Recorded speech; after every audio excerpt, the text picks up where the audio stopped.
Alright, so today we're going to talk about bonding and what that really entails. And you're going to kind of see the line of review versus new material as we kind of move forward here. So I have a bunch of images. I urge you to be writing on those and labeling those. If you're kind of looking, it doesn't look like there's a lot that we're going to actually be writing on the note sheet today. I understand there's a lot that was given to you, but a lot of those packets are more about molecular geometry and just kind of making sure that we're moving forward with that, okay? So, we will have some time to do some questions at the ending as well. So this is our atom with another atom next to it, and I think I have a picture there. And what we just want to start talking about is this relationship of what is an actual bond, and what makes a bond length, and why is one bond and its nucleus a certain distance from another one versus two other atoms. And what it all comes down to is this image of attractive and repulsive forces. So we know that opposites attract and like charges repel. Well, you need to be able to read this picture. So I put that image up there, and there is an optimal bond distance, a bond length. That's what this is really kind of showing. And this can show up on a test question or explain the differences of all of the different points on here. So what this is this is potential energy. And you got to have a real understanding of this, is that nature and bonds and in general, chemistry tries to go towards the lowest energy state possible. So this line right here is illustrating how we're losing and we're lowering our energy state, and this is the lowest energy state we have, and then we're starting to increase energy again. Where's that energy? It's based on vibration and how much those atoms are being repelled or attracted. And when it finds that niche of just being as comfortable and as low of energy with the least amount of repulsive and the least amount of, or actually the most amount of attractive forces, that will be the bond length that we refer to. Okay, so I hope this makes sense. As the nuclei get closer to each other, they're going to repel. As electrons get closer to each other, they're going to repel right here. But this electron cloud is going to be attracted to that nucleus, this electron cloud is going to be attracted to that nucleus, and eventually it will find the distance that it needs to achieve the bond length. And you have a sheet, you have something on your actual, we'll see later, about bond lengths. That's just about bond energy, I apologize. So that's where we're kind of starting. So what specific bonds have we learned, and what do we need to know about these? So in general, again, you can write this down or not, it's fine, but this is, a lot of this you already know. Forces holding atoms together. There isn't an actual bridge that was created. It's not like there's a San Francisco Golden Gate Bridge, and boom, there it is. It's solid. It's forces. There's nothing actually there, like substantial of actual matter. They're attractive and repulsive forces that find that distance. The bond will form if energy of compound is lower than that of a separate atom. So you can just write that off of your picture if you like. There's a picture of an atom with attractive and repulsive forces. That's kind of where I imagine that. The bond will form if energy of compound is lower than that of the separate atoms. And boom, there we go. You don't need to write the things on the chalkboards or anything else like that. We'll be talking about them. But there's two main kinds of bonds that we're going to discuss. Either you're sharing electrons, or some atom has taken it and the other one has received it, or a transfer of electrons. And because of that, you have an attractive force. And again, you don't have to write that down. There's things on your sheet that illustrate this pretty clearly, okay? So what's the difference and why? That's what we're going to kind of talk about a little bit more today, about the difference between sharing versus the transferring of electrons. And getting a little more specific, a little deeper into that. So again, it's not all about, you get down what you need to get down and recognize kind of the connections of what we're going towards, which is, what is that bond? What is that actual bond all about? Okay? So, that being said, let's get a little more specific here. Electronegativity. I believe I have an image there on your sheet. There's you don't need to memorize any of these numbers. You don't have to write this down, obviously.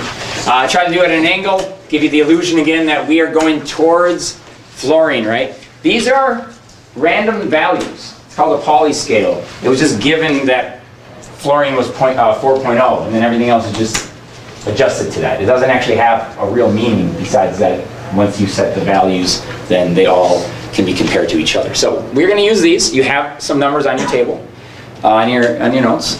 So let's talk about the differences. You can have polar and you can have ionic, but here's the problem. Sometimes there's in between. And sorry, I got ahead of myself.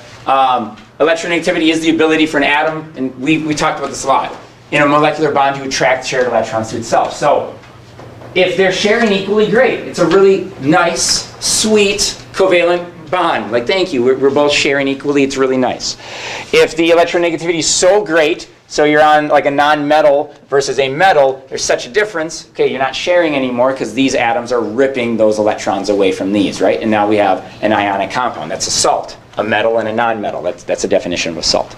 But what about in the middle, where it's not perfectly even in sharing, but we have a little bit of a difference? So that's where we come up with a non-polar versus a polar. You have this imagery on your sheet as well. Electrons are being shared, though. Just have a real understanding of this, that they are shared completely equally if it's non-polar. We're going to assign what this means in a minute. And in a polar covalent, electrons are not being shared, but they're equally. They're being shared unequally, but they are still being shared. I wish I could take credit for that picture. I can't.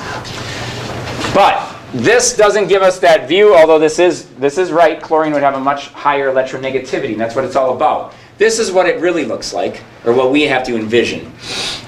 If these are electron clouds, these are really even, and this is really uneven. And again, it's just more about being visual and like, okay, I understand what that's saying. Like the electrons are being pulled to one side. I have some more images in a minute to show you, but our book likes to do this a lot with electron density, and the more red it is, the more electrons there are, and closer to the blue and the violets, the lower density there is. So like on this side, it's very, very, very low. There's not a lot of electrons. So then this would be the negative side of my atom, right? This would be my positive side of my atom, because the electrons are moving towards that side. This side is both equal, so then that means there's no poles. Let's not get confused on what polarity means. It means there's poles. It means there's two charges in two different places. There's a positive end and a negative end, polar. Okay? So let's do a little exercise here. So you can go from nonpolar, polar to ionic. It says electronegativity difference. The closer to zero, the more nonpolar. The larger the electronegativity difference, the closer you are to ionic. And you can hear this term. Please understand this phrase, ionic character. As you continue to move towards ionic, you're just gaining more ionic character. Or you're moving towards covalent, you're gaining covalent character. It's just a fancy way of just saying it's becoming more covalent, which is sharing more, or it's not sharing as much. So please write these two values down in those hashes on your note sheet. These are our buffers, and make sure that's really clear. Not buffers, boundaries. So from 0 to 0.4 for electronegativity difference, we are saying that would be non-polar. If you need to write that more, it does say it above it, but that would be considered a non-polar bond. From 0.4 to 1.7, we would be considering that polar, and then anything greater than that as a difference of electronegativity, we consider that ionic.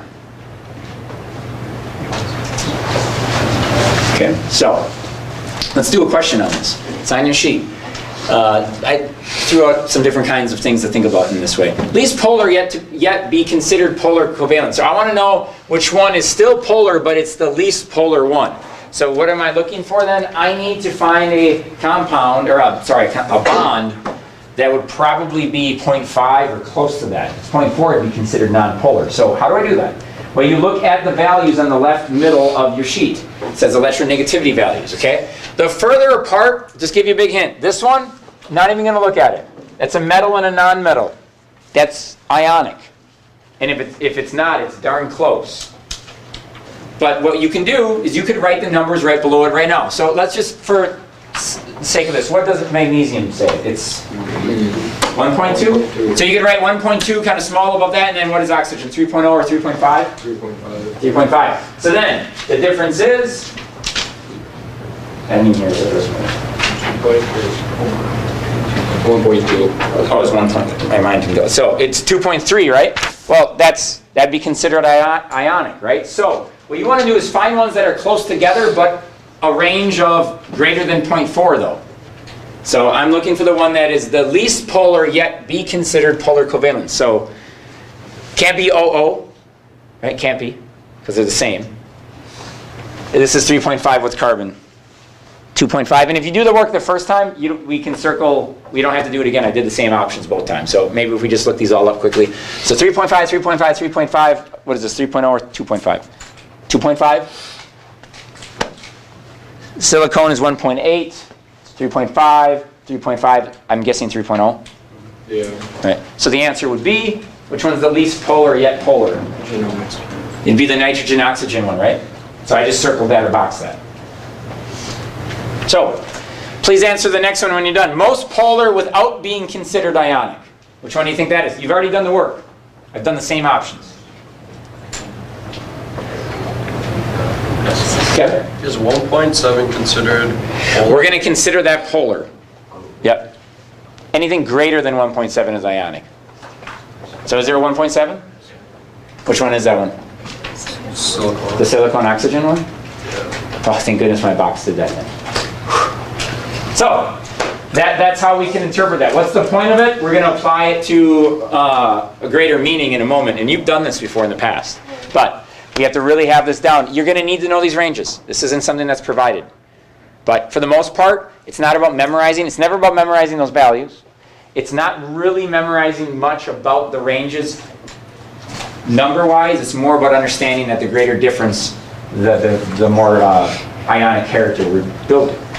And the smaller the difference, the more covalent character that we're building. So, you don't have to draw any of this. These are some images that are in your book. So like this is water. This is considered like if you put it in a magnetic field. So like this wall is considered has a negatively charged and positively charged walls, and then it would rearrange itself to have the positive side. And we're going to draw this in a minute. Attracted to the negative, and the negative attracted to the positive. This is an electron density cloud. The computer image doesn't actually look like that, but as you can see, the closer you are to red, it's just illustrating. It's a nice visual. The more electrons you have, the closer you are to the blue or the purple, the less electrons. So you can see where the electrons are kind of being pulled. This is carbon dioxide. We'll talk about this in a minute too, but now this is a little different. The dipoles move in two different directions, so what's that all about? So we're going to address that right now. So, I believe, do I have those two pictures? I did. Let's talk about polarity.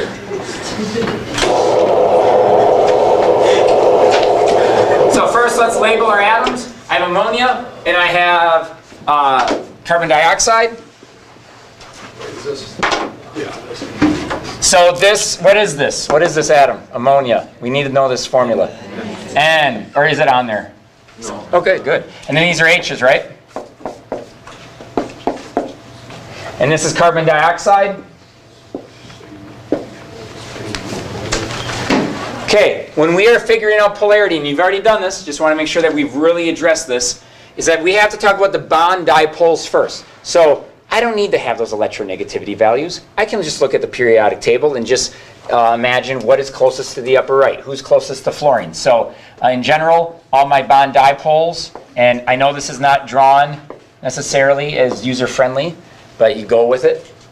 Some of them times you're given a three-dimensional shape and it's not completely in the right orientation for you. We draw a dipole, and the arrow always points to where the electrons are going. And you always make a little hash at the end. And if you cover it up, it does look like a plus sign. That is where the positives are going. To just officially do this once, we make little lowercase deltas. And what that means is all these are where the positives are. What is that? Is that like It's a lowercase delta, so it looks like this. It's like an 8. oh, without us? Or like a funky musical note. And then on the top, I'm not going to do it 3 times, but more or less, this is the negative. But there's 3 times the negative moving up. So I guess I could put a 3 there. So the whole point of this is, are my average locations of my positives in a different location than the average locations of my negatives? And it looks like all my positives are kind of on the bottom, right? All my negatives are on the top. So that means that this would be polar. So I have to draw a single arrow that kind of illustrates this. I make it nice and big, and this is called a dipole moment. And if you draw a dipole moment, that means it's polar. If you don't draw a dipole moment, then you can't call it polar. Yeah, but I drew other dipoles. Unless if you can draw the big one, doesn't matter. So then just to comparison and contrasting compounds here. Between these two, hopefully we'd recognize that oxygen is the one that is pulling the electrons away from its from the carbon. So these would have the negative ends. This would have the positives. I'll do it twice once. Here's the difference. If you take the average location of the negatives there, it's on one side and the other. The average location is in the middle. The average location of the positives, also in the middle. So I have the same locations of both. So this has to be considered nonpolar.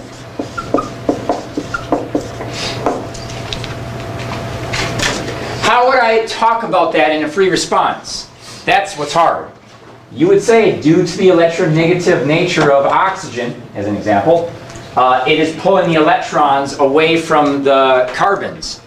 But because they are pulling in opposite but equal directions, the dipoles or the relocation of the electrons cancel each other out for a zero net dipole, or a zero net change in polarity, which would mean that you would have different locations of charges. Okay, Jeffrey? I just have a question, clarification. Would point 4 be covalent or polar? I mean, nonpolar? Nonpolar. Okay. So in between, yeah, and I know that it's got to be a, and then you're like, well, wait a minute, but then you said 1.7 is covalent. I have seen, every range is different. I've seen 1.8s, I've seen 1.7s, but it's usually pretty strict on the 0.4, so greater than 0.4 is polar. So 0.4 is non-polar? Yeah, so if you want to, this is how you could say this. The easiest thing to do, 0.5 to 1.7 is polar. So everything goes down. So then anything outside of that is nonpolar ionic. So 0.5 to 1.7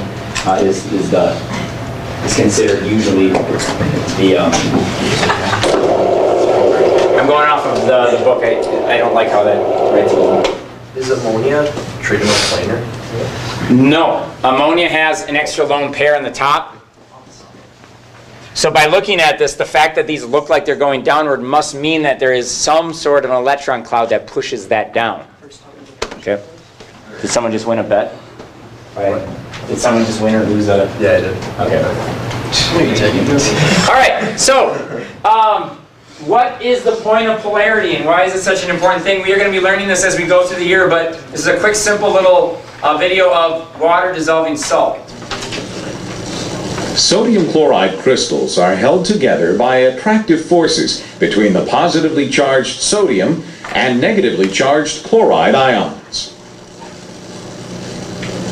When a crystal of sodium chloride is placed into water, the hydrogen ends of polar water molecules attract the negatively charged chloride ions and gradually surround them. Likewise, the oxygen ends of water molecules are attracted to and surround the positively charged sodium ions. The hydrated ions drift away into the solution, allowing new water molecules to surround newly exposed ions. Gradually, the entire crystal dissociates into solution. Exciting, I know. Yeah. But if water wasn't polar, it couldn't do that. It wouldn't be able to take one ion, cation or anion, away at a time, because it wouldn't be attracted to those ionic, those ions. So, oops, we're not watching that again. Oh, by the way, the pictures in the back, those are mounds of salt drying. It's not a fake picture. It's pretty Wait, good. don't they got them factories or whatever? What are they? Yeah. Right. All right, so This is really funny. We're going to talk about making salts now instead. So there's this thing called the BÖRN-HABER cycle. We're going to make a salt. I'm going to make one in front of you in a second, but I'm going to let Lonnie do this first. My good friend Lonnie. Here we go.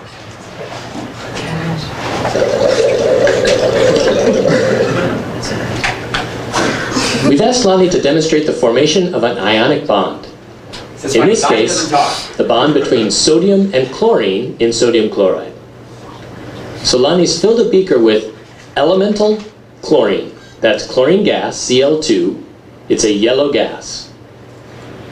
He'll also use solid sodium metal.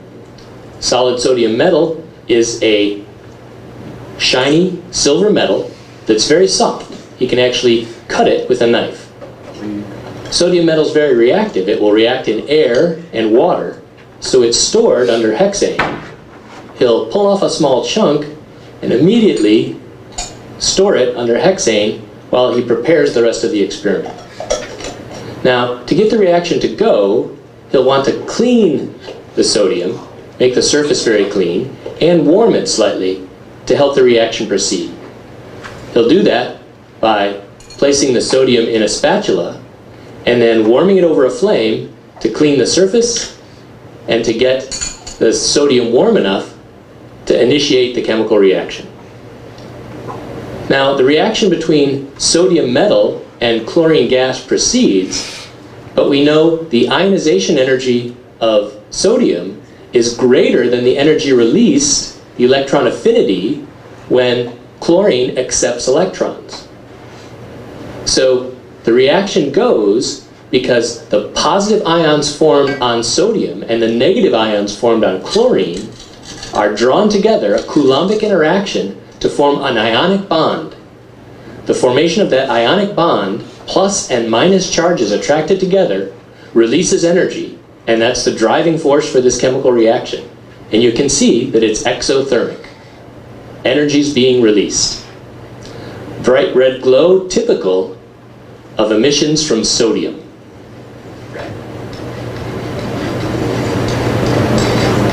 Now the reaction between sodium and chlorine, of course, forms sodium chloride. We typically know that as table salt.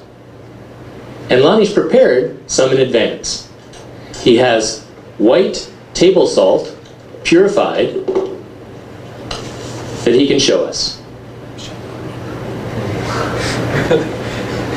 There it is, purified in advance from Lonnie Laboratories.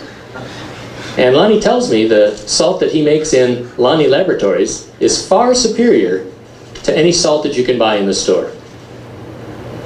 So what does he have to do now?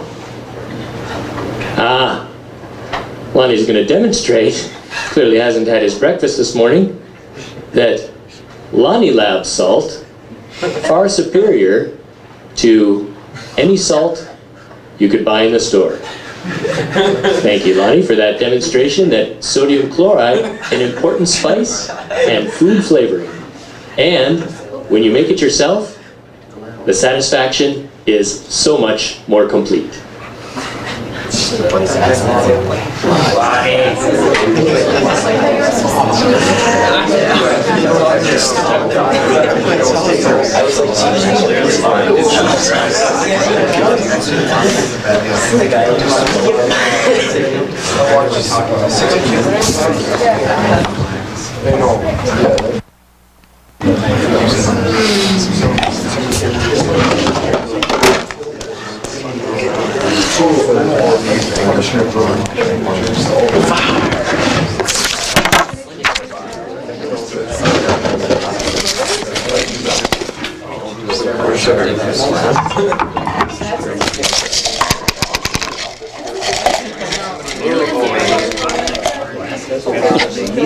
Yeah, who's going to narrate for me? Gussie's Labs. I bet you were supposed to go to the lab. Superior.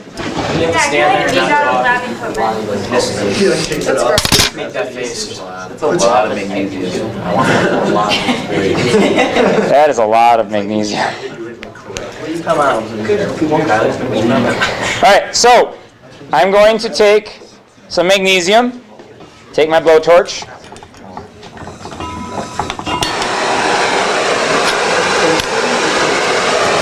I Everyone look right at this, although a lot of you then will.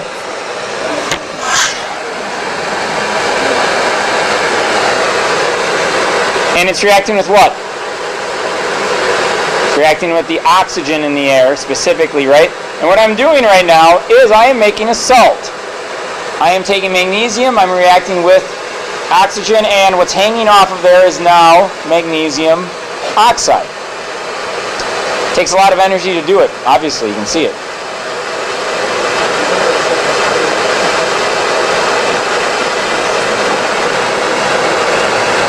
Oh! Your time. Do we have room? There you go. Let me do it one more time.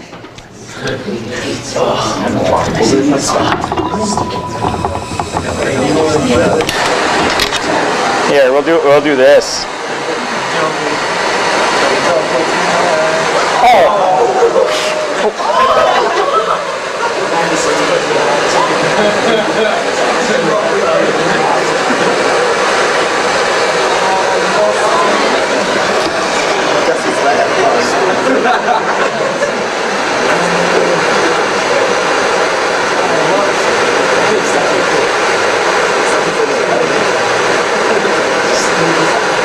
And now you can see the salt hanging on the end, and that is our magnesium oxide. So, what's actually being made in the magnesium oxide? That is the key. And there's a lot of secret chemistry that is happening that we don't really think about. Okay, you just think, oh, magnesium plus oxygen makes magnesium oxide. It's not so.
Okay, sorry.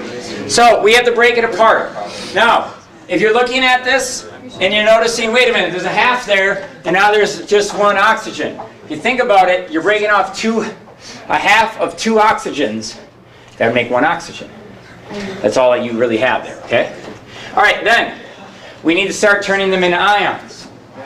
So what's that called? How do I become a positive ion? You know this phrase. What has to occur? So think about what this happened. What happened from here to here? What had to occur chemically? Minus gas. Minus gas. A gain or loss an electron?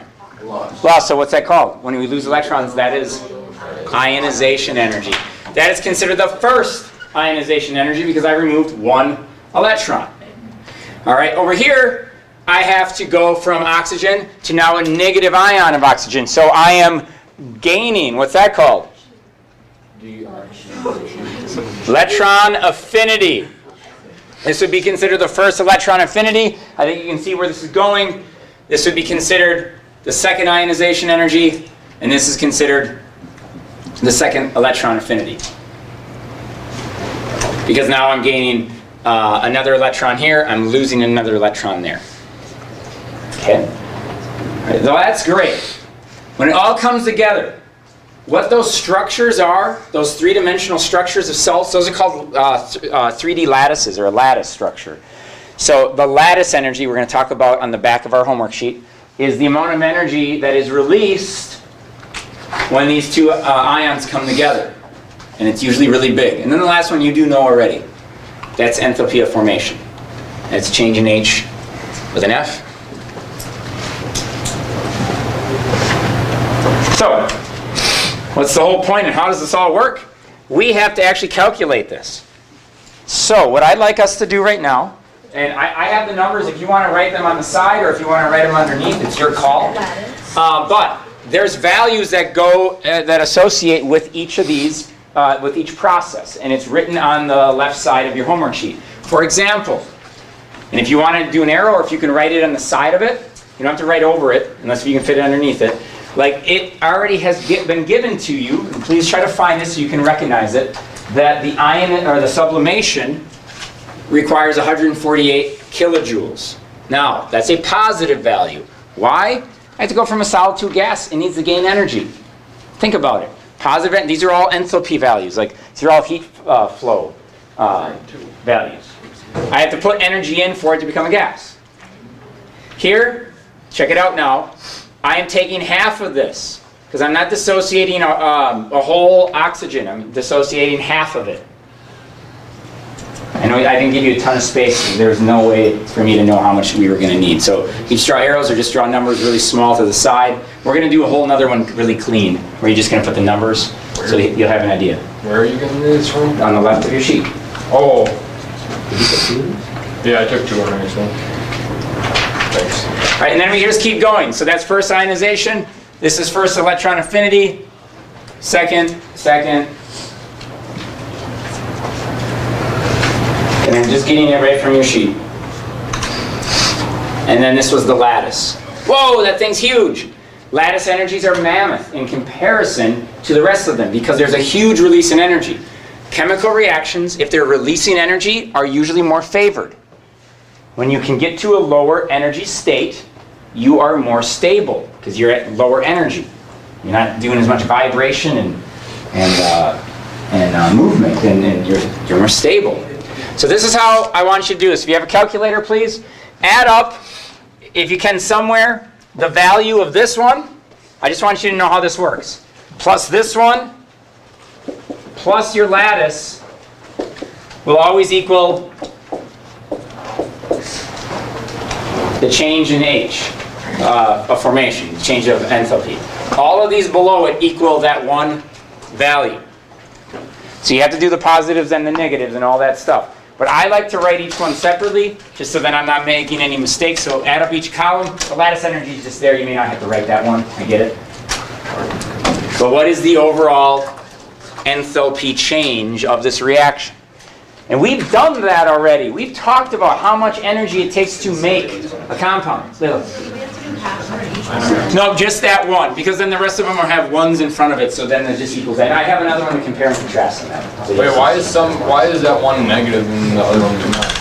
if it's negative, that means it's releasing energy. When it's positive, it means it's absorbing energy. I got a different number. What do you mean you have a different number? I got 3240. I haven't calculated anything. Oh, I thought that's what that was supposed to be. No, this is lattice energy. You have to add these up. And then this is that one right here. Okay. Like this value is already right here. Oh, gotcha. And now I'm looking, I did not give you enough space, and I'm sorry.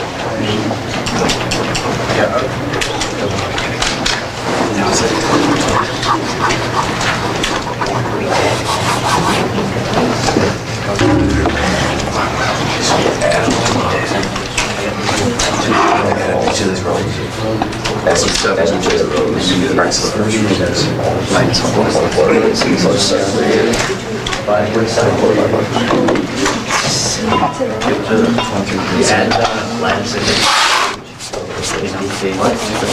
Ruin the table. No, it bubbled up. This is not as nice at the top as I thought. I tried to catch it all.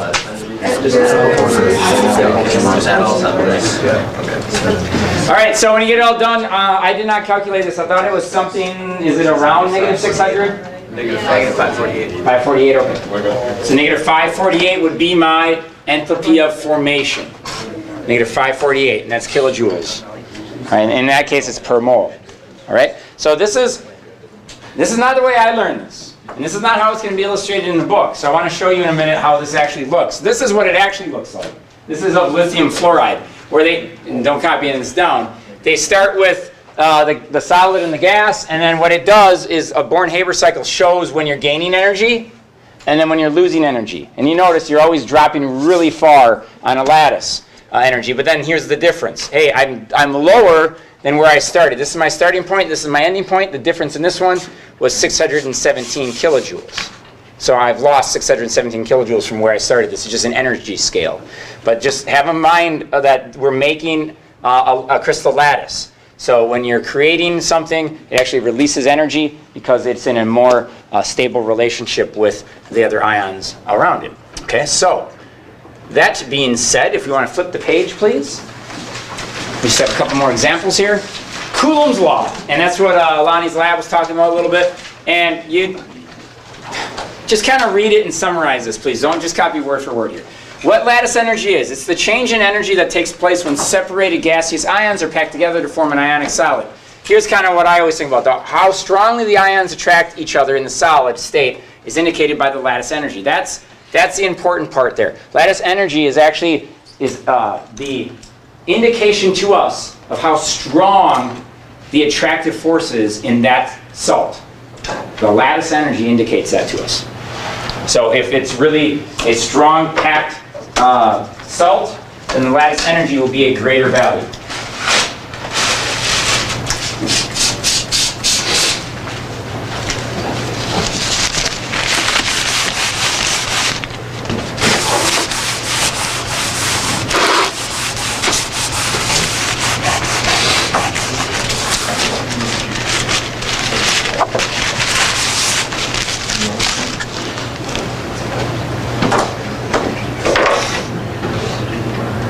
All right, so that being said, this is Coulomb's law, toned down a little bit. There's a value that we can calculate it. And this is how we can do it. This is actually a really pretty straightforward way of figuring things out. The top, these are charges of the ions. So what those Q's are, those are the charges of our ions. I'd label it. On the bottom, it's not necessarily considered radius. That's where you'd probably jump to. It is going to be considered the distance between the nuclei of ions, but it's more or less the size of the ion that's present. Which goes back to what we talked about, right? The smaller an atom or an ion, that means that the outer electrons are closer to the nucleus, which means that it can hold on to those electrons tighter, or I can be closer to another atom because of the attractive and repulsive forces. It probably is packed tighter, so my lattice energy is greater. Yeah, what's the difference between a nuclei and nucleus? It's plural. Nuclei is 2 or more. Nucleus is 1. Oh. I'm not very good at English. This is good, it's chemistry. So, that being said, let's answer a couple questions. We're just going to circle and say why. We just use the periodic table. I want to show you how straightforward this can be. It says, which compound in each of the pairs has the most exothermic lattice energy, or the greatest lattice energy? So, keep it straight. It's either based on charge or based on the size. So, how do I get a greater lattice energy? Larger or smaller charges? Just based on math. Larger here to make that number larger, right? Or smaller size, right? If I make that smaller, that gets bigger. If I make that larger, that gets larger. So, first one, NaCl or KCl? Well, we're not looking at the CLs. So we're looking at the Na and the K. So here are your options. It's either the size or the charge. That's it. Well, in this case, if you look at Na and K, they're both the same charge. They both be +1. So it's not about the charge. So now this is about the size. So which one am I looking for? I want the larger lattice energy. I want the smaller size. Which one's smaller? Na. And then I just wrote Y. It's based off of the size. This does not have anything to do with the charge. This has to deal with size, as an example. Wait, why did you just kind of throw out the KCl? I didn't throw out the KCl. I threw out the Cl. And K is larger than Na. We want the smaller. You might want to write that down. I want a smaller size and make it a larger lattice energy. So is that supposed to circle the whole thing? Yeah. That's how I did. Oh, I didn't see it. Next one. LiF or LiCl. I'm not looking at Li this time. I'm looking at FCl. Again, same charge. So the answer would be LiF, because the F is smaller than the Cl, so it would have a larger lattice energy.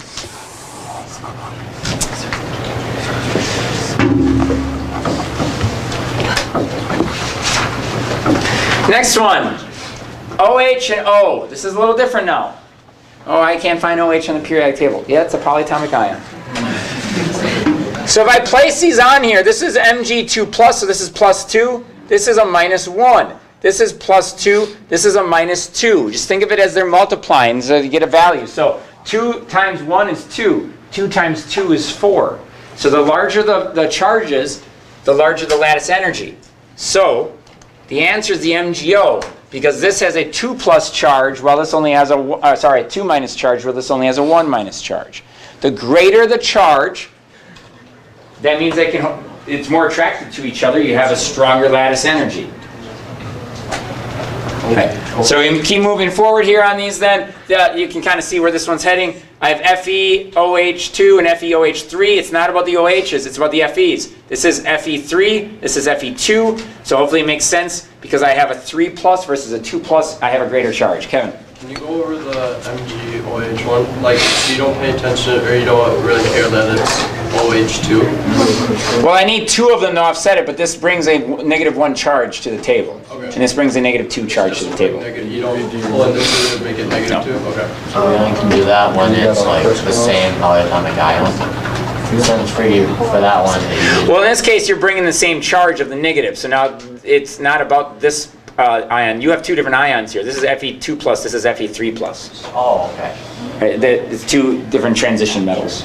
All right, same transition metal, but different charges. Ferric and ferrous instead. Here we go, NaCl and Na2O again. Now, and last one is going to be the hardest one. I don't focus on the Na. So which one is that one? Now I have O and I have Cl. I have differences in charges and the size. Whoa. What is the last hint I can give you on this? If there's a difference in charge and of size, charge will win. And the reason why is that size is very minuscule from one atom to the next. But if you have a difference in charge, it affects it greatly. So the difference in charge will be a much greater influence on this. So if I look at this one, I have 2- versus 1-. So this should be the Na2O because of the charge, not because of the size. You have to realize what is the most influential factor. So the last one, MgO or BAS? Figure that one out. Which one do you think it is? Where is BA? Right there. Never mind, don't.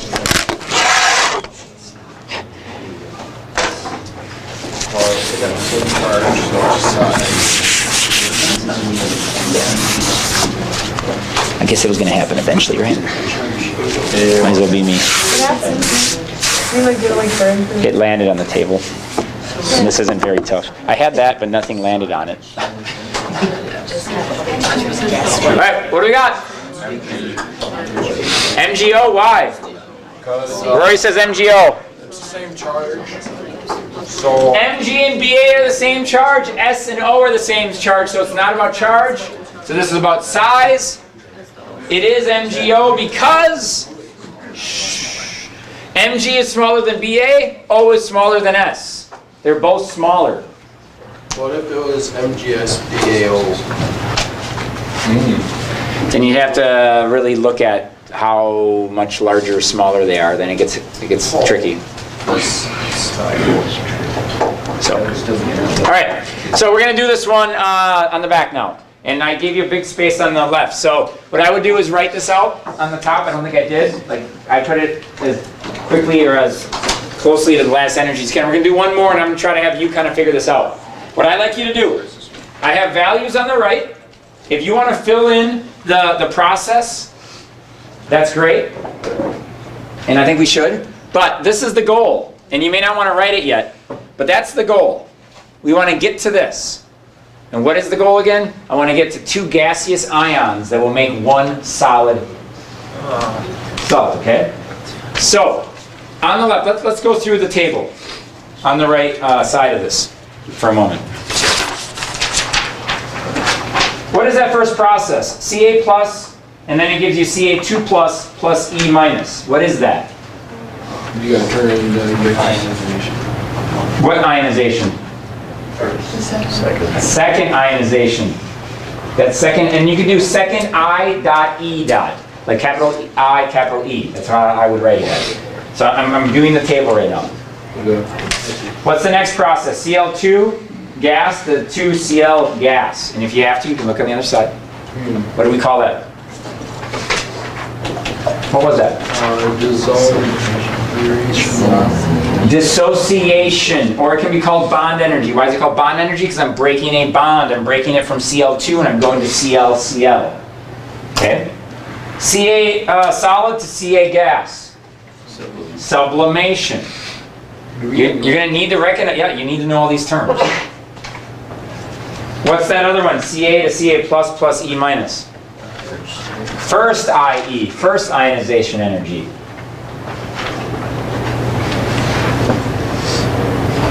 What's Ca, now this is where people always get messed up on. Ca solid plus Cl2 gas gives you CaCl2 solid. Do you know what that is?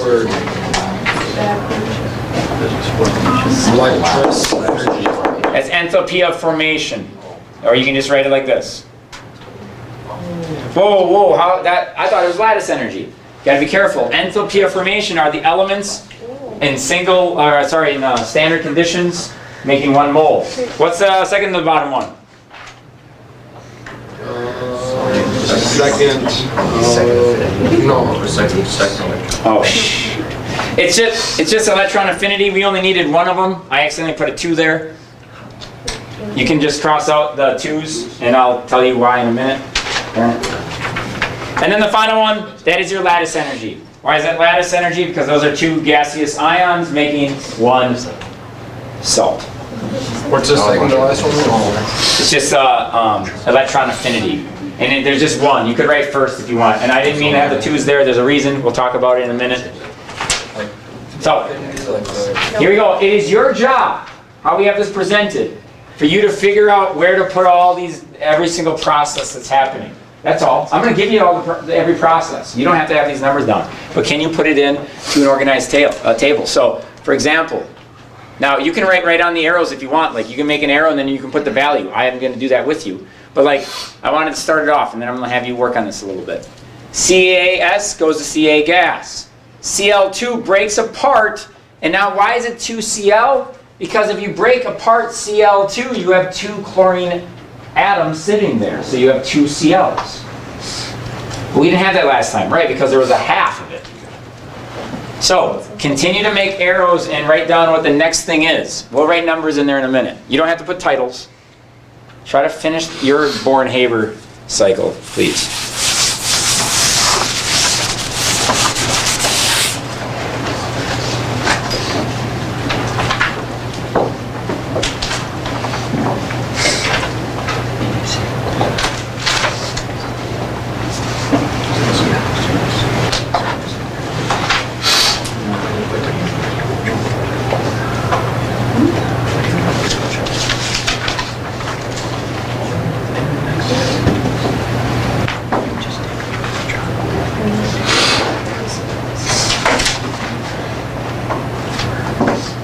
You're getting stuck, I revealed another one. You start making them into ions, right? That's the process now, trying to get it into ions. What do you do with that electron? What electron? Because in the thing it's Ca gas to Ca plus is plus one. You're plusing an electron. Yeah. And that electron is on the other side, on the reactant side of the chlorine reaction. So you just don't worry about That it? electron will be transferred. So like when you're writing, you just don't... No, yeah, you don't need to write it. Whoa, can I do that? Yeah, I'm only gaining one electron. So that's what it should look like. Now, I just wrote the numbers in. Just right on top. This is where I made a mistake. And I messed up. That should have been half of 364 initially. It's actually half of that. That is already the doubled value. That's my mistake. So what I'd actually like you to do is cut that in half, please. So what, 182, right? So it should really be, I changed the negative 364, change it to negative 182, or else this isn't going to make sense later. And then we double it. We're doubling it. That's why I had that equation that way, because it was accounting for two of them. But you won't be usually given two of them. You'll be given what it takes to add one electron. So adding one electron is negative 182. Okay? And then we multiply it by 2. So that should be 2 times negative 182 to get to negative 364. I hope that at least makes sense of what my error is. Now, this is where all my numbers are. I don't know this time. I don't know that. So, what you have now is this.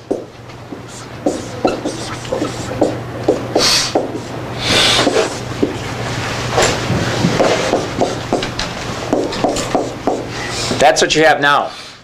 You have 2 of your values making your 2 ions plus whatever the lattice energy is equals your enthalpy of formation. So you're going to have to add them and then subtract. And your lattice energy should be large. That's that. All 3 of these values, the end of these columns, and then your lattice energy always equal your enthalpy of formation. So if I don't know lattice energy, that's how this would work instead. So that's why I think it's imperative to write them down on the bottom, so then you have it all nice and neat and organized.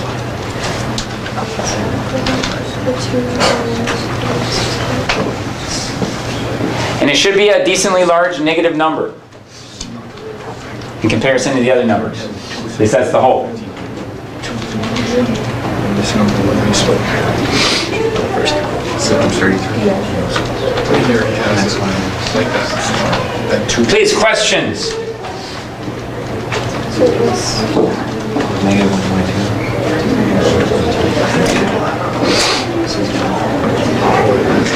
So if you're stuck, I'm seeing some people just not asking. You add up this column, you add up this column, you don't know this one, this value is from above.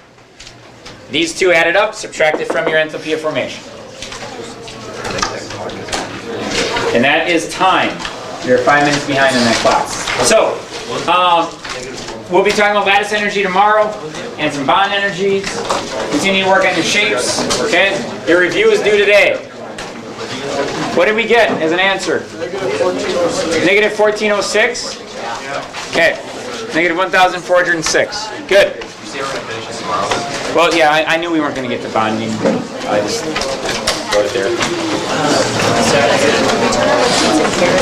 I don't have. You can turn it in. Your reviews are due today. Make sure they get in. Do you want to go mail it? Oh, yeah. Thanks for, that's actually your turn. Oh, wait, is there really? You did this